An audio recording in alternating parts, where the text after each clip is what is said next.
নমস্কার। আমি ডাক্তার গৌতম দত্ত।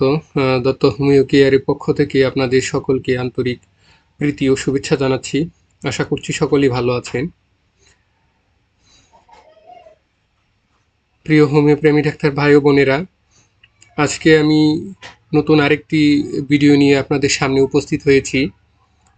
আজকের আলোচনার বিষয়টি খুবই গুরুত্বপূর্ণ আমাদের হোমিও চিকিৎসার ক্ষেত্রে, এবং আমি মনে করি যে অন্যান্য চিকিৎসা ব্যবস্থায় যখন দেখা যায় যে একনি বাই ব্রণ এর চিকিৎসা করা হয়, বারবার ব্যর্থতায় তাদের রিপোর্টে ব্যর্থতায় আসে সবচেয়ে বেশি, বা পুরোপুরি বা স্থায়ী চিকিৎসা হয় না। তো হোমিওপ্যাথিতে আমি বলবো যে এটা একটা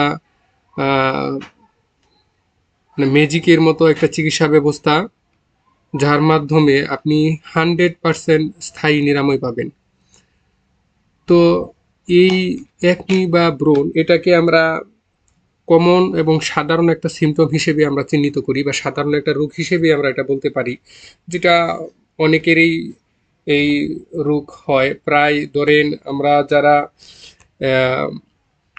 যুবক বা যুবতী যারা আছি এই বয়সে, দেখা যায় যে প্রায় 80 থেকে 90%, না 95% হবে যে এই ধরনের মানুষ আমরা সবাই এই ব্রণের সাথে পরিচিত, এবং কম বেশি সবাই এই ব্রণে আক্রান্ত হয়েছি।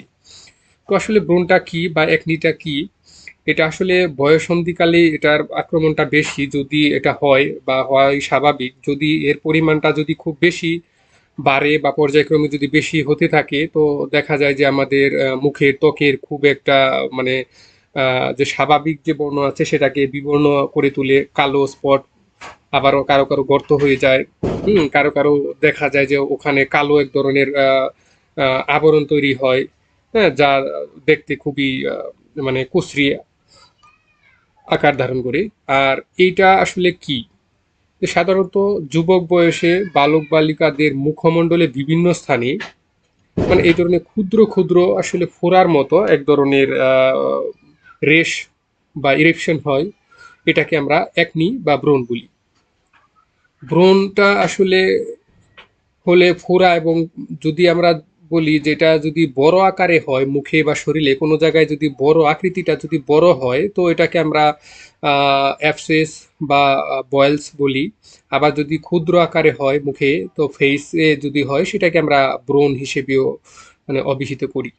তো এটার লক্ষণটা কেমন, যে প্রথমে খুব প্রদাহ, লাল বর্ণ এবং বেদনাযুক্ত এবং পুঁজ হয়, এবং কারো কারো ক্ষেত্রে দেখা যায় যে এই ব্রণ হতে বাতির মতো এক ধরনের পদার্থ বের হয়, এবং এই পদার্থটা বের হলে তারা আরাম বোধ করে।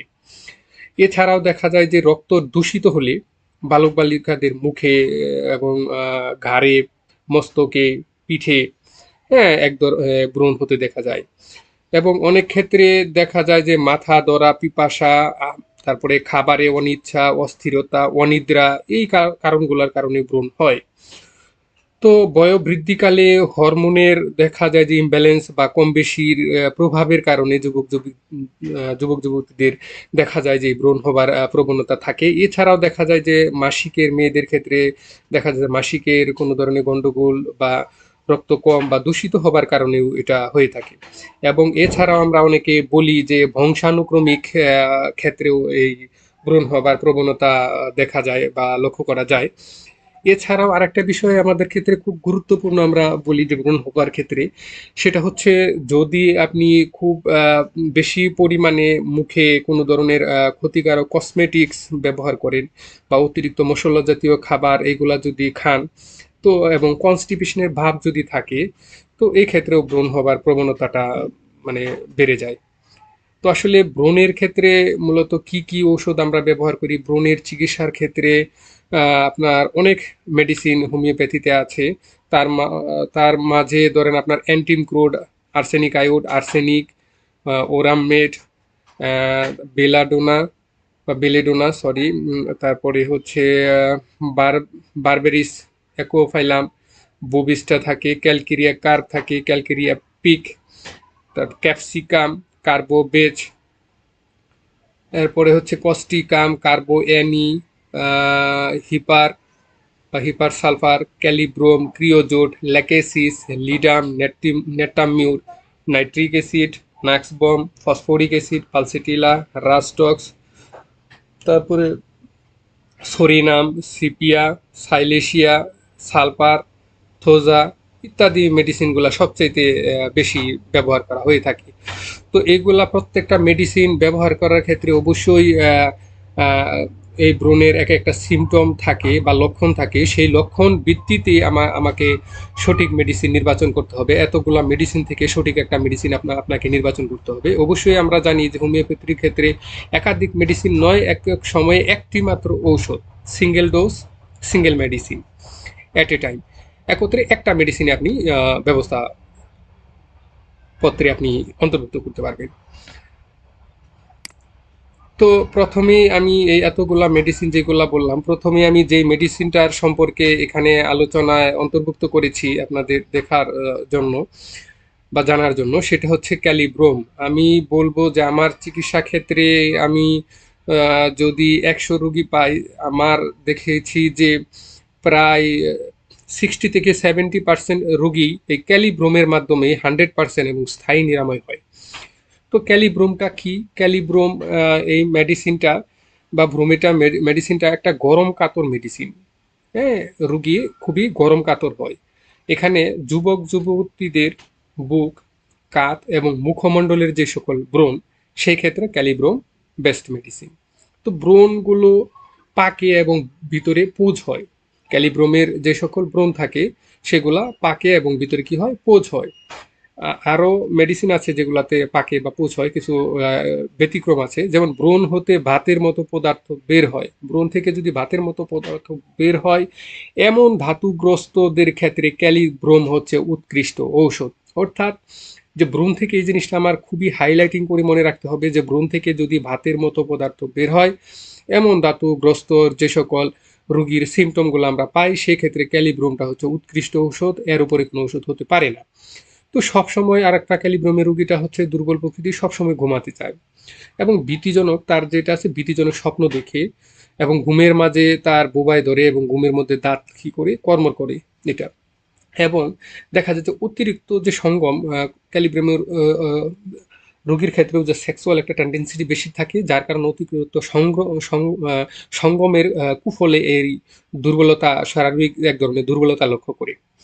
তো এই ক্ষেত্রে আরেকটা চমৎকার এখানে একটা বিষয় আমি উপস্থাপন করেছি, যে ডাক্তার ক্লার্ক এই ব্যাপারে, এই ক্যালিব্রোম সম্পর্কে একটা কথা বলেছেন, যে খুব কম ব্রণই আছে যা ক্যালিব্রোমে নিরাময় হয় না। অর্থাৎ এখানে বলা হয়েছে যে মানে এমন কোনো ব্রণ নাই, যে অধিকাংশ ব্রণ যেগুলা থাকে সেই মানে অধিকাংশ ব্রণগুলাই এই ক্যালিব্রোমে নিরাময় হয়। এই ভাষাটা হচ্ছে এটা। এখন আপনি ক্যালিব্রোমটা আপনি কিভাবে খাবেন, কত পটেন্সির খাবেন, অবশ্যই যদি আপনি 50 সহস্রতমিক পদ্ধতির ওষুধ খান, অবশ্যই 0-2 থেকে শুরু করে বা LM2 থেকে শুরু করে আপনি 3, 4, 5, 6, 7, 8, 9, 10 এইভাবে আপনি পর্যায়ক্রমে খেতে পারেন। তো এক্ষেত্রে প্রতিবার আহ, 10 ফুটা 20 ফুটা করে আপনি যদি মানে হাফ আউন্স বা 1 আউন্স বোতলে যদি আপনি দেন, তো দেখা যায় যে 20 ফুটা বা 2 ড্রপার করে আপনি প্রতিদিন একবার সেবন করতে দিতে পারেন। একবার অথবা 2বার দেওয়া যায়। আবার যদি আপনি শততমিক পদ্ধতির ওষুধ যদি আপনি ব্যবহার করেন বা সেন্টিসাইন স্কেলের যদি ওষুধ ব্যবহার করেন, এক্ষেত্রে আপনি 6 থেকে 30, 200 পর্যন্ত আপনি ব্যবহার করতে পারেন। এক্ষেত্রে 3 থেকে 4বার সেবন করা উচিত। আর আরেকটা বিষয় আমার লক্ষ্য রাখতে হবে, ক্যালিব্রোম খাবার মানে ওষুধ খাবার সময় আপনাকে অবশ্যই চর্বিযুক্ত খাবার এবং লবণ এবং টক উদ্ভিদ যে সকল অম্ল আছে সেই ধরনের খাবারকে আপনাকে পরিহার করতে হবে। এবার যাচ্ছে আমি ক্যালকেরিয়া পিক্রেটা। এটা আমরা অনেকেই সবচেয়ে বেশি এটা ব্যবহার করে, অনেকেই আমি দেখছি যে এই মেডিসিনটা খুবই কমন একটা মেডিসিন, যে অনেকেই এটাকে ব্যবহার করে, যে এবং ফলাফলও এটার খুব ভালো। হ্যাঁ, আমিও দেখেছি যে তারপরেও লক্ষণ ছাড়াই অনেকে আছে যেটা ব্যবহার করে। আসলে লক্ষণ ছাড়া কোনো ঔষধ ব্যবহার করার নিয়ম আমাদের নাই। কিন্তু এই ক্ষেত্রে আর একটা জিনিস দেখি, ক্যালকেরিয়া পিক্রেটার ক্ষেত্রে খুব বেশি আমরা লক্ষণও পাই না। হ্যাঁ, খুব একটা লক্ষণ কোনো বইয়ে এভাবে অন্তর্ভুক্ত নেই। তো ক্যালকেরিয়া পিকের ক্ষেত্রে আমরা যেটা বলি যে এই মেডিসিনটা একটা শীতকাতর মেডিসিন। এই ক্ষেত্রে দেখা যায় অল্প বয়সী ছেলে মেয়েদের মুখে ব্রণ দূর করতে এটা খুবই উপকার। অর্থাৎ যে সকল ধরেন আপনার 14, 15 বা 20-এর ভিতরে, মানে তারণ্য যেটুকু বলি, এই সময় বা এই সময়ের ভিতরে যে সকল ব্রণগুলা হয় বা যাদের এই ব্রণগুলা হয় বা বারবার এরকম ব্রণ হওয়ার প্রবণতা আছে, তাদের ক্ষেত্রে আমরা এই ক্যালকেরিয়া পিক বা ক্যালকেরিয়া পিক্রেটা আমরা দিতে পারি। তো এই ক্ষেত্রে আপনি যদি সেম একই নিয়মে যদি আপনি সহস্রতম পদ্ধতির ব্যবহার করেন, 0-2 থেকে শুরু করবেন একবার। আবার যদি আপনি ধরেন 30 অথবা 200 পটেন্সির যদি ওষুধ ব্যবহার করেন, তো এই ক্ষেত্রে আপনাকে অবশ্যই 2 থেকে 3 বার আপনি পর্যন্ত আপনি সেবন করতে পারবেন। তো পরবর্তী যে মেডিসিনটা আছে সেটা হচ্ছে অ্যান্টিমক্রোট। অ্যান্টিমক্রোটটা আবার আমি বলবো যে এটা খুবই একটি চমকপ্রদ মেডিসিন এই অ্যাকনির ক্ষেত্রে। তো অ্যান্টিমক্রোটটাকে আমরা মূলত আসলে উভয় কাতর ধরা যায়, এটা কাতরতার দিকে এটা একটা উভয় কাতর মেডিসিনই। যদিও মার্সলটা হচ্ছে সবচেয়ে বেশি উভয় কাতরের ভিতরে ফার্স্ট গ্রেডের একটা ঔষধ। অ্যান্টিমক্রোট প্রথম ফার্স্ট গ্রেডের না হলেও এটাকেও আমরা উভয় কাতর হিসেবে আমরা চিহ্নিত করি। তো অ্যান্টিম ক্রুডের যে সকল লক্ষণ, যে সেটা হচ্ছে কি মুখমণ্ডলের উপরে লাল বর্ণের ক্ষুদ্র ক্ষুদ্র ব্রণ থাকে।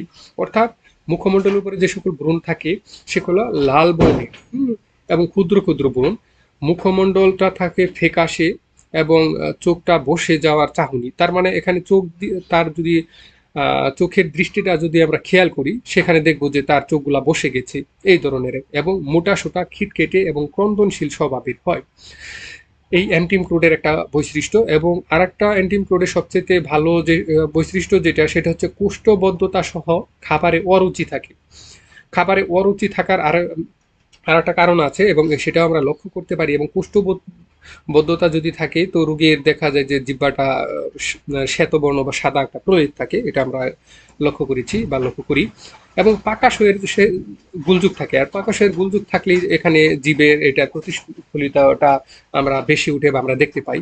এবং ঠান্ডা জলে স্নান করতে চায় না বা গোসল করতে চায় না। অ্যান্টিমক্রোডের আরেকটা লক্ষণ হচ্ছে ঠান্ডা জলে সে গোসল করতে চায় না।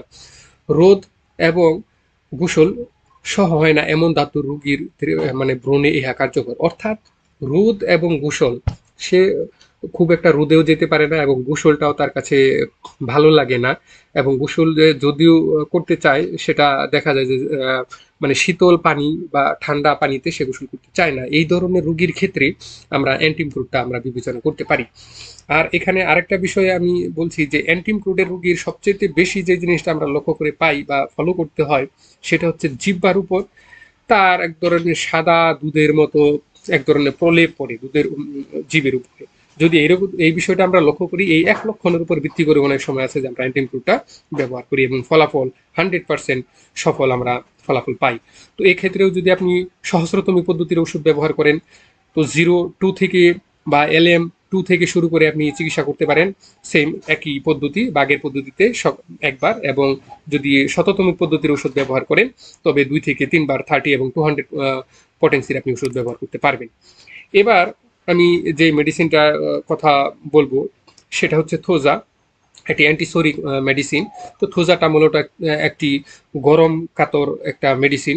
তো থোজার বিষয়টা হচ্ছে কি, মুখমণ্ডলের ব্রণের ভিতর থেকে চাল বের হয়। এখানে আমরা দেখছি যে মুখমণ্ডলে যে সকল ব্রণ হয় এবং ব্রণের ভিতরে চালের মতো বের হয়। একটা আমরা আগের যে ক্যালিব্রোমটা যদি ভাতের মতো বের হয়, সেটা হচ্ছে ক্যালিব্রোম। এবং চালের মতো শক্ত যদি দানাদার কিছু বের হয়, সেই ক্ষেত্রে আমরা থোজাটাকে চিন্তা করতে পারি। সেটা হচ্ছে একটা বেস্ট মেডিসিন হচ্ছে এই থোজা।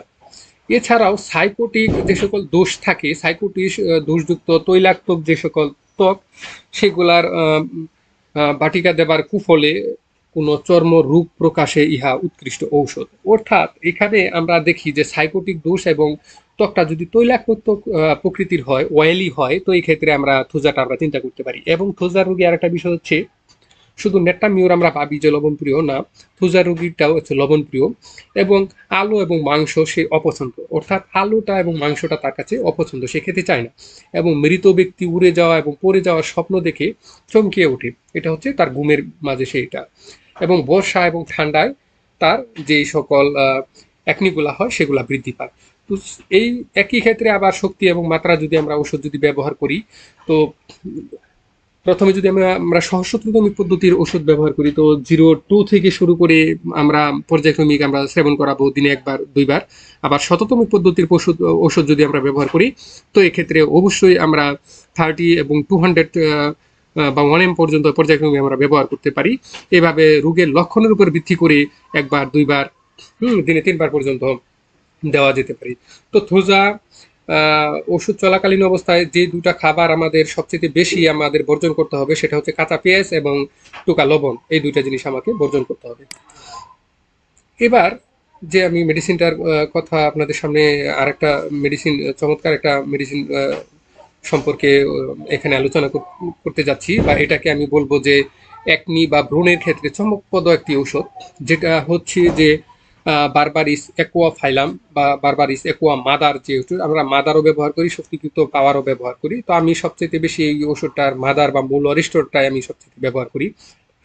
তো এক্ষেত্রে কি, মুখমণ্ডলতা শুষ্ক থাকে, খসখসে থাকে, শুষ্ক এবং খসখসে মুখমণ্ডল এবং ফুসকুড়ি ভর্তি পুঁজযুক্ত উদ্ভিদ ও ভ্রূণে ইহা উৎকৃষ্ট ঔষধ। অর্থাৎ এই ধরনের লক্ষণগুলো যদি আমরা পাই, এক্ষেত্রে বারবারিস অ্যাকোয়াটা সবচেয়ে ভালো একটা বা উৎকৃষ্ট একটা ঔষধ। ত্বক হতে মাছের আইসের মতো উঠে, এখানে এখানে মাছের আইসের মতো এক ধরনের পাতলা আবরণ উঠে, এবং মুখমণ্ডলের বিশ্রী দাগ এবং গায়ের রং পরিষ্কার করতে এটা খুবই উত্তম একটা ওষুধ। আবার দেখা যায় যে বারবারিস অ্যাকোয়ার যে সকল রোগী থাকে, তাদের জিহ্বাটা হলদে বাদামি বর্ণের এক ধরনের প্রলেপ থাকে, প্রলেপ লক্ষ্য করা যায়। তো এটাকে আমি যেহেতু মূল অরিষ্টটা আমি ব্যবহার করি এবং এটার পক্ষপাতিটা আমি বেশি, আপনি চাইলে পটেন্সি শক্তি আপনি ব্যবহার করতে পারেন বা সহস্রতম পদ্ধতির ওষুধ ব্যবহার করতে পারবেন। তো আমি মাদারটা যেভাবে ব্যবহার করি, 2 থেকে 3 ফোঁটা করে আধা কাপ পানিতে মিশিয়ে 2 থেকে 3 বার এটাকে আমি সেবন করতে দেই। আবার এটার আরেকটা বিষয় হচ্ছে যে আপনার বাহ্যিক এটাকেও খুব সুন্দর ব্যবহার করলে খুব সুন্দর ফলাফল পাওয়া যায়। এই ক্ষেত্রে আমি বলি যে 1 ভাগ মূল অরিষ্ট, অর্থাৎ 1 ভাগ মূল অরিষ্ট 4 ভাগ গোলাপ জল অথবা অলিভ অয়েলে মিশিয়ে এটা যদি মুখে ব্যবহার করা যায়, খুব সহজেই ব্রণ দূর হয়। সেই সাথে সাথে মুখের যে সকল কালো দাগ থাকে বা স্পট থাকে, সেগুলো খুব দ্রুতই নির্ময় হয়ে যায়। তো এই হচ্ছে আজকে আমার আলোচনার মূল বিষয়। তো এর সাথে সাথে আমি আরেকটা আপনাদেরকে বলবো যে কিছু এই ধরনের একনি যদি হয়, তো আপনাকে আরো কিছু বিষয় বর্জন করতে হবে। সেটা হচ্ছে আপনার কিছু নিয়মিত আপনাকে গোসল বা স্নান করতে হবে, পরিষ্কার পানি দিয়ে পরিষ্কার পরিচ্ছন্ন থাকতে হবে, এবং কোষ্ঠকাঠিন্য দূর করার জন্য আপনাকে নিয়মিত পেটটাকে পরিষ্কার রাখার জন্য বেশি করে পানি এবং শাকসবজি খেতে হবে। এবং প্রতিদিন রাতে ঘুমাতে যাওয়ার আগে আপনি যদি ইসবগুলের বসি শরবতের সাথে খান, তাহলে আপনার পেটটা পরিষ্কার থাকবে এবং ব্রণ হওয়ার প্রবণতাটা কম থাকবে। এবং মশলা জাতীয় খাবার আপনাকে একদম বর্জন করতে হবে, এবং মুখে অতিরিক্ত কসমেটিক্স বা কোনো ধরনের মেকআপ বা অত্যাধিক পরিমাণে মেকআপ আপনার খুব ঘন ঘন ব্যবহার করা যাবে না। তো এই হচ্ছে আজকের আলোচনা। যদি আমার এই আলোচনাটা আপনাদের ভালো লাগে, তো অবশ্যই আমার চ্যানেলটিকে সাবস্ক্রাইব করবেন। আর যদি আপনাদের কোনো ধরনের মতামত বা ওষুধ সম্পর্কে কোনো বিষয় যদি আপনার জানার থাকে, বা আমার আলোচনার কোনো ধরনের যদি ঘাটতি থাকে, আপনার এই বিষয়ে যদি কোনো মতামত থাকে, অবশ্যই আমার কমেন্ট বক্সে জানাতে পারেন। আমি অবশ্যই আপনার এই মতামতকে সাদরে গ্রহণ করার চেষ্টা করব। তো ধন্যবাদ সকলকে, ভালো থাকবেন।